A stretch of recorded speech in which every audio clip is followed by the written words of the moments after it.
Hello everyone, आज हम बात करेंगे इलेक्ट्रिक करंट के बारे में। इलेक्ट्रिक करंट क्या होता है, हमने करंट के बारे में सुना है। आज हम इसके बारे में डीप में पढ़ने वाले हैं। इलेक्ट्रिक करंट क्या होता है, कैसे हम इसके ऊपर बेस्ड न्यूमेरिकल्स करेंगे, हर एक पॉइंट के बारे में डिस्कशन करेंगे। तो इलेक्ट्रिक करंट, इलेक्ट्रिसिटी हम बात कर चुके हैं। क्या होता है, फ्लो ऑफ इलेक्ट्रिक चार्ज को ही हम बोलते हैं इलेक्ट्रिक करंट। किसे बोलते हैं? फ्लो ऑफ इलेक्ट्रिक चार्ज को हम बोलते हैं इलेक्ट्रिक करंट। इलेक्ट्रिक करंट की अगर बात आती है तो इलेक्ट्रिक करंट को हम डिनोट करते हैं आई से, कैपिटल आई से। करंट को हम डिनोट करेंगे कैपिटल आई से। तो इसका जो फॉर्मूला होता है वो होता है आई बराबर क्यू अपॉन टी। क्या होता है? आई बराबर क्यू अपॉन टी। जैसे इस तरह से फॉर्मूला होता है इसका कि इलेक्ट्रिक करंट बराबर क्यू अपॉन टी। ये फॉर्मूला हमें ध्यान रखना है।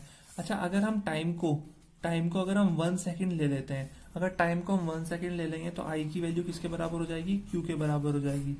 तो हम सिंपल सी भाषा में बोल सकते हैं कि electric current is the amount of electric charge that flow in 1 second. 1 second में जितना भी इलेक्ट्रिक चार्ज फ्लो होगा वही हमारा क्या होता है?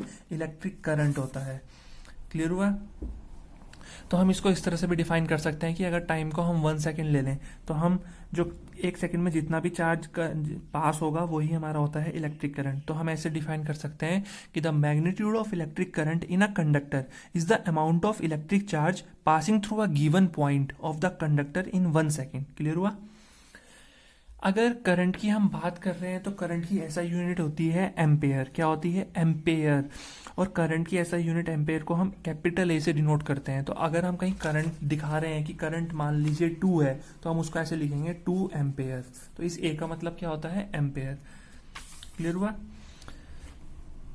अब हो सकता है हमसे ये ना पूछे कि डिफाइन करंट, हमसे कोई क्लास में ये पूछे कि डिफाइन 1 एम्पेयर ऑफ करंट। क्या पूछ सकते हैं? Define 1 ampere of current. तो अगर हमें आई की वैल्यू को 1 बनाना है तो हमें क्यू को भी क्या लेना पड़ेगा? 1 कूलम लेना पड़ेगा। चार्ज की वैल्यू यूनिट क्या होती है? ऐसा यूनिट 1 कूलम। और टाइम को भी हमें 1 सेकेंड लेना पड़ेगा, तब जाके हमारा करंट क्या आएगा? 1 एम्पेयर आएगा। तो अगर हमें कोई बोलता है कि डिफाइन 1 एम्पेयर ऑफ करंट, तो हम ऐसे डिफाइन कर सकते हैं कि if when current is said to be 1 ampere when 1 coulomb of charge is pass through in 1 second. मतलब जब 1 सेकेंड में 1 कूलम चार्ज किसी पॉइंट से पास होगा तो वहां पे हम बोलेंगे करंट कितना है? 1 एम्पेयर है। क्लियर हुआ? तो देखिए, आइए देख लेते हैं कैसे डिफाइन करेंगे कि current is said to be 1 ampere when 1 coulomb of charge flow through any cross section of a conductor in 1 second. ठीक है, किसी भी क्रॉस सेक्शन से, क्रॉस सेक्शन जानते हो ना, ये वाला पार्ट होता है क्रॉस सेक्शन। तो इस पॉइंट से, इस सर्कल से 1 सेकेंड में 1 कूलम चार्ज जब फ्लो होगा तो उस केस में जो करंट होगा वो कितना होगा? 1 एम्पेयर होगा। क्लियर हुआ? चलिए आगे बात करते हैं करंट के बारे में। करंट को हम जिस इंस्ट्रूमेंट से मेजर करते हैं उसका नाम है ammeter. Current is measured by an instrument called ammeter. अच्छा, जब भी हम सर्किट तैयार करेंगे लैब में तो करंट एमीटर को हमेशा हम सीरीज में कनेक्ट करते हैं। किस में कनेक्ट करते हैं? सीरीज में। इसका रीजन ये है, जो मैंने ग्रीन पेन से लिखा है, कि एमीटर को हम, एमीटर की जो एमीटर में जो रेजिस्टेंस है वो बहुत ज्यादा कम होनी चाहिए। इसलिए कि एमीटर में अगर रेजिस्टेंस आएगी तो वो छोटे मोटे करंट को मेजर ही नहीं कर पाएगी, तो हमें मालूम ही नहीं पड़ेगा इस सर्किट में करंट है या नहीं है। लेकिन अगर एमीटर को सीरीज में हम कनेक्ट करते हैं तो उसकी रेजिस्टेंस क्या होगी? बहुत ज्यादा कम। तो उसकी वजह से क्या होगा? जो छोटे से छोटे करंट की वैल्यू है एमीटर उसको हमें शो कर देगा। क्लियर हुआ? नेक्स्ट पॉइंट कि अगर हमें कंटिन्यूस करंट चाहिए किसी इलेक्ट्रिक सर्किट में तो हमें कंडक्टर को जो सेल के टर्मिनल्स हैं उनसे कनेक्ट करना पड़ेगा। एक पॉजिटिव टर्मिनल होता है, एक नेगेटिव टर्मिनल। तो कंडक्टर को हमें दोनों टर्मिनल से क्या करना पड़ेगा? कनेक्ट करना पड़ेगा, सेल के या बैटरी के, जो भी हमारे पास अवेलेबल है। ध्यान रखना, ढेर सारे सेल्स मिला के बैटरी बनाते हैं। करंट हमेशा, अगर करंट की डायरेक्शन की बात करें, करंट एक वेक्टर क्वांटिटी है तो इसकी डायरेक्शन होगी, तो करंट की डायरेक्शन हमेशा पॉजिटिव टर्मिनल से नेगेटिव टर्मिनल की तरफ होती है। ठीक है, जैसे मान लीजिए सर्किट है, ये सर्किट हमें बना के दे रखा है इस तरह से, और ये बैटरी, ये पॉजिटिव ये माइनस। तो करंट की डायरेक्शन इस सर्किट में हमेशा पॉजिटिव से नेगेटिव की तरफ होगी इस तरह से। तो करंट की डायरेक्शन अगर कोई पूछता है तो हमेशा ध्यान रखना है पॉजिटिव टर्मिनल से नेगेटिव टर्मिनल की तरफ करंट की डायरेक्शन होती है। अब मान लीजिए एक सिंपल सा क्वेश्चन है कि करंट हमें दे रखा है 0.25 एम्पेयर, टाइम हमें दे रखा है 20 मिनट्स, तो बोल रखा है चार्ज कितना होगा। तो आई की वैल्यू दे रखी है, टी की वैल्यू दे रखी है, इसको हम सेकंड में कन्वर्ट करेंगे। क्योंकि सब हम सेकंड में ऐसा यूनिट में निकालेंगे तो हम सेकंड में कन्वर्ट कर देंगे टाइम को, तो 60 से मल्टीप्लाई कर देंगे, ये हो जाएगा 1200। तो Q बराबर आई बराबर क्या होता है, आई बराबर होता है Q अपॉन टी, तो Q बराबर क्या हो जाएगा आई इंटू टी। तो आई इंटू टी किया हमने, आई है 0.25 और टी है 1200, तो इसे सॉल्व किया हमने, ये आ गया 300 कूलम। क्लियर हुआ? तो ये होगी हमारी किसकी बात, करंट की बात। अब हम बात करते हैं इलेक्ट्रिक पोटेंशियल के बारे में, जो कि काफी इंपॉर्टेंट टॉपिक है इलेक्ट्रिक पोटेंशियल। इसके बारे में बात करते हैं, इलेक्ट्रिक पोटेंशियल क्या होता है। देखिए सिंपल सी भाषा में बात करते हैं। मान लीजिए ये जो मैं यहाँ पे बना रहा हूँ ये हमारी इलेक्ट्रिक फील्ड है। ये क्या है, इलेक्ट्रिक फील्ड है। एक यूनिट चार्ज है, यहाँ पे छोटा सा चार्ज है, इसको हम बोलेंगे यूनिट चार्ज, या इसको हम टेस्ट चार्ज के नाम से भी जानते हैं। क्या बोलते हैं, टेस्ट चार्ज, या पॉइंट चार्ज भी हम इसको बोलते हैं। क्या बोलते हैं, पॉइंट चार्ज। तो इन तीनों वर्ड से हमारा मतलब ये है कि वो जो टेस्ट चार्ज है, वो पॉइंट चार्ज है, जो भी छोटा चार्ज है वो बहुत छोटा है, वो उसकी मैग्नीट्यूड इतनी कम है कि वो किसी और चार्ज को अफेक्ट नहीं कर सकता। ठीक है, तो मैं क्या बोल रहा हूँ, ये इलेक्ट्रिक फील्ड है। ये क्या है हमारे पास, इलेक्ट्रिक फील्ड है हमारे पास यहाँ पे। ठीक है, तो और ये है इंफिनिटी, ये बहुत दूर है इलेक्ट्रिक फील्ड से।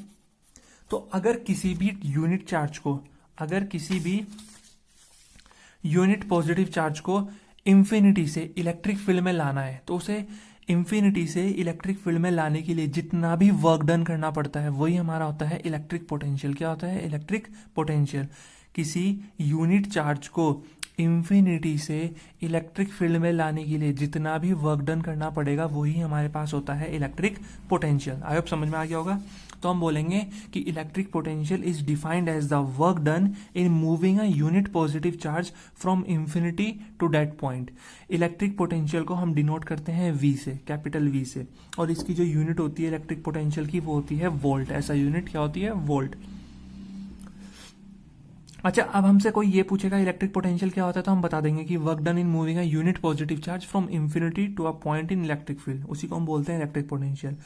यूनिट पूछेगा कोई, यूनिट क्या होती है इलेक्ट्रिक पोटेंशियल की, तो हम बता देंगे वोल्ट होती है, डिनोट करते हैं V से। लेकिन अगर हमसे किसी ने ये पूछा कि डिफाइन 1 वोल्ट इलेक्ट्रिक पोटेंशियल, की 1 वोल्ट इलेक्ट्रिक पोटेंशियल क्या होता है, तो अभी हमने वैसे फॉर्मूला हमने पढ़ानी है, पढ़ेंगे कि जो पोटेंशियल का फॉर्मूला होता है वो होता है W/Q। क्या होता है, W/Q। तो यहीं से हमने डेफिनेशन बनाई है, V बराबर W/Q। अगर Q की वैल्यू हमने 1 ली, 1 कूलम ली, मतलब यूनिट पॉजिटिव चार्ज लिया, तो पोटेंशियल किसके बराबर आ गया, वर्क डन के। यही तो हमने डिफाइन किया कि work done in moving a unit positive charge from infinity to a point in electric field, उसी को बोलते हैं इलेक्ट्रिक पोटेंशियल। तो अगर हमसे कोई पूछ रहा है V 1 वोल्ट, तो अगर हम इसे 1 वोल्ट लिखते हैं तो W को भी क्या होना पड़ेगा, 1 जूल, और कूलम को भी, Q को भी क्या होना पड़ेगा, 1 कूलम। उस केस में पोटेंशियल कितना होगा, 1 वोल्ट होगा। तो हम यहां से डिफाइन कर सकते हैं कि अगर हम किसी यूनिट पॉजिटिव चार्ज को इंफिनिटी से इलेक्ट्रिक फील्ड में ला रहे हैं और वर्क डन हो रहा है 1 जूल का, तो उस केस में पोटेंशियल क्या होगा, 1 वोल्ट होगा। समझ में आया। अगर हम 1 जूल ऑफ वर्क कर रहे हैं किसी यूनिट पॉजिटिव चार्ज को इंफिनिटी से किसी इलेक्ट्रिक फील्ड में लाने के लिए, तो उस तब हम बोलते हैं कि पोटेंशियल कितना है, 1 वोल्ट है। तो हम इसे डिफाइन कर सकते हैं इस तरह से कि a potential of 1 volt means that 1 joule of work is done in moving 1 unit positive charge from infinity to that point। समझ में आया। तो बहुत इजी सा था ये। हमने इलेक्ट्रिक पोटेंशियल के बारे में काफी पॉइंट्स क्लियर किए। अब हम इलेक्ट्रिक पोटेंशियल डिफरेंस के बारे में पढ़ते हैं। देखिए इलेक्ट्रिक पोटेंशियल डिफरेंस बहुत सिंपल सा है कि अगर इलेक्ट्रिक फील्ड में ही, यह है हमारी इलेक्ट्रिक फील्ड, इलेक्ट्रिक फील्ड में ही किसी यूनिट पॉजिटिव चार्ज को एक पॉइंट से दूसरे पॉइंट पे ले जाने के लिए, इलेक्ट्रिक फील्ड के अंदर ही किसी यूनिट पॉजिटिव चार्ज को एक पॉइंट से दूसरे पॉइंट तक ले जाने के लिए जितना भी वर्क डन करना पड़ता है वही क्या होता है, इलेक्ट्रिक पोटेंशियल डिफरेंस होता है। तो हम बोल सकते हैं कि difference in electric potential between 2 points, उसी को हम बोलते हैं पोटेंशियल डिफरेंस।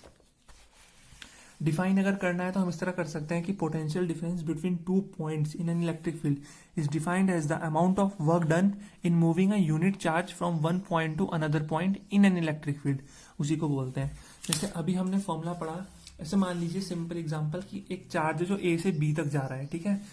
तो हमने फॉर्मूला पढ़ा V बराबर W/Q। तो अब हमारा फॉर्मूला हो जाएगा VB माइनस VA बराबर W/Q।